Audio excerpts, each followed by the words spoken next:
Oh, hey, it's Sabrina. Long time no see. Um, yeah, it's just been crazy busy, even with this quarantine and being stuck at home. A lot has been going on in my personal life, as usual. What's new? Anyway, today I wanted to do the mid-year book freakout tag. So without further ado, let's just go ahead and get started. Question number one is, what is the best book that you've read this year so far? For me, that has to be The Nightingale by Kristen Hanna. I think that's the author's name. Um, I just finished reading this like maybe 3 weeks ago and I loved it. I fell in love. I just was so surprised because it wasn't a book that was on my TBR. It wasn't a book that I was like planning on reading. It's just one that I happened to pick up and I loved it so much. It is set in the early 1900s in France during World War II. It's such a good book. Like there are so many historical fiction books written that have been published, and I feel like because there's so many now, it's really hard for me to find one that I just fall in love with. There are some really, really great ones out there, don't get me wrong, but this one just like hit me in all the right places and I loved it so much. And you should definitely read it if you love historical fiction. Question number two is best sequel you've read so far this year. And for me, that has to be Clockwork Prince by Cassandra Clare. I've actually read this book previously, but it's been 5 years. So a lot of the details and a lot of the action has been forgotten from, like, I've forgotten a lot of it. And so it's like reading it for the first time. And I really loved it so much. I haven't read a ton of books this year, so it was kind of the only choice by default. Question number three is, what is a new release that you are wanting to read or that's on your list? And for me, that's Mexican Gothic. All I know is that it's set in I want to say the early 1900s inside of inside of a mansion. I'm not even sure. I'll link it down below if you want to know what it's about. But it's just something that I feel like I would really enjoy and like. I really like dark novels and especially novels set back in time. So I'm really curious about this one. It was just released a few days ago. So I'm really excited to go ahead and read this one. Maybe my library will have it. I don't know. All right, and question number four is, what is the most anticipated book that you want to read for like the second half of 2020? And for me, that's Midnight Library. I don't know who it's by, but this is the concept of this book is really, really cool. It's really exciting. I think it's going to blow up on BookTube once it is released in October. But basically, the plot is there's a lady who commits suicide, and instead of there like being like a purgatory that you normally read about, like you're in between life and death, you end up in this library and it has all these books of like all the different outcomes and possibilities of what your life would have been like if you had made certain decisions. And I just feel like that is such a cool concept, and I really, really hope that I love it, and I'm so excited for it. I'm definitely going to pre-order it soon, and I'm just really excited for it. I think a lot of book lovers are gonna read this, and I hope like the hype is warranted. Question number five is your biggest disappointment of this year, and for me that has to be Little Women. I feel like I'm gonna get a lot of hate, or maybe it's an unpopular opinion, but I just didn't love Little Women like I wanted to. Trust me, I really, really wanted to. I read it as a buddy read, and don't get me wrong, I liked it, I enjoyed it, but by no means did I love it. I gave it, I think, 3 out of 5 stars. Like it was good, but it isn't something that I would probably ever read again. And it makes me feel bad that I don't love it as much as I want to, because it's a classic and it's about a group of sisters, and I have sisters, and I don't know, there was just something about it that it didn't jive with me, and it makes me really, really sad. Question number 6 is, what is the biggest surprise that you've read so far this year? And for me, that has to be The Nightingale again. Like I said earlier, this book it came out of nowhere for me. It wasn't on my TBR, it wasn't even on my radar, and I picked it up and I flew through it in 2 days, and I loved it so much. Again, go check it out because it is written so well, like so well. Question number 7 is what's your new favorite author? Or like, it doesn't have to be a new author, but like an author that's new to you. And an author that I have never read before until this year was Leanne Moriarty. I read The Husband's Secret and I really, really enjoyed it. Now, she's written a lot of other books, but I haven't read any of them. And I feel like for a lot of people, at least from the research that I've done, her books are very hit and miss.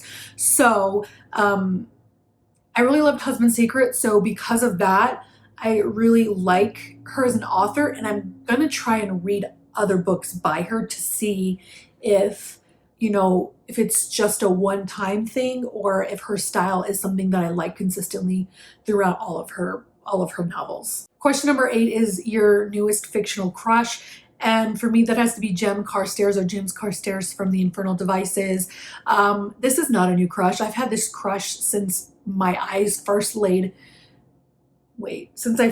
eyes on, Anyway, what I'm trying to say is the moment that I read about him in the books, I just fell in love with him.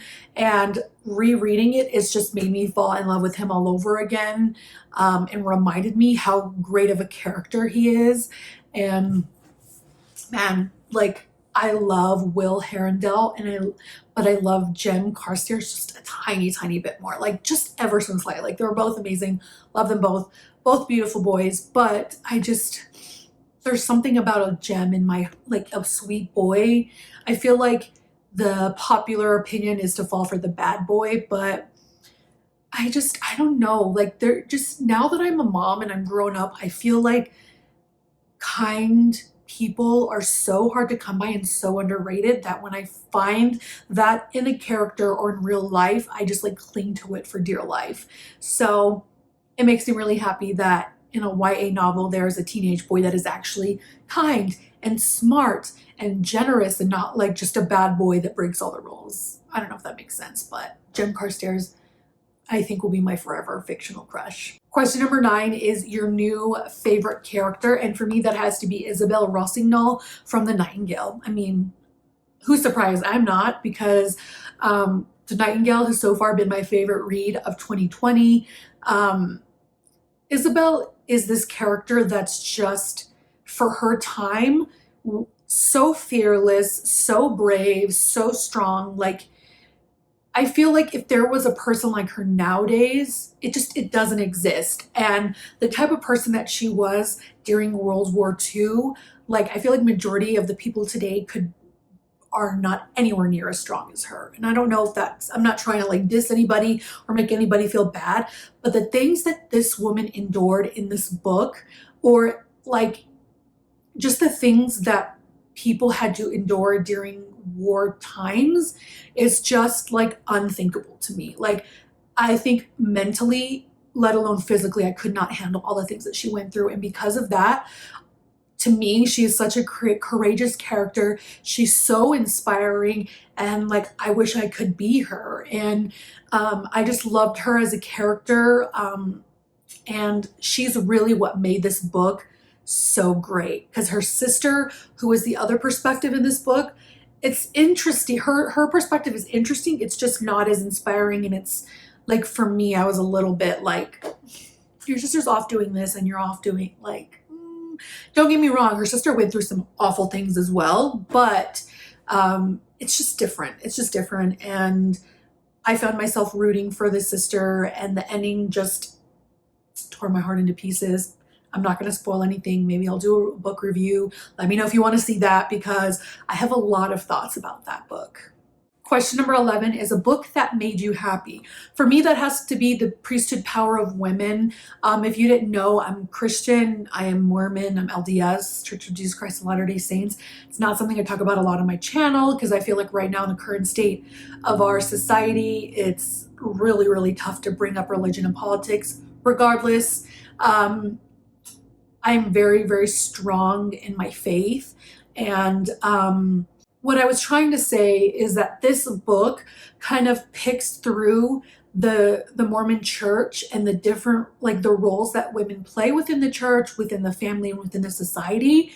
And I think the reason why a lot of people, especially nowadays, don't love religion is because they are extremely patriarchal and, to be frank, sexist. And so, and that is something that I've struggled with my own faith, is feeling like women are less than, or that we, because we don't have the priesthood, that we aren't as important. And this book was written specifically for women like me, or just women in general, to understand that like women play a vital role in this church, and we have importance and value. And just the author going through and explaining it, and breaking down a lot of the misconceptions, was very, very eye-opening for me, and it made me feel a lot better about being a woman. Because like, I'm not gonna lie, some days I'm like, man, I wish I was a dude. Like,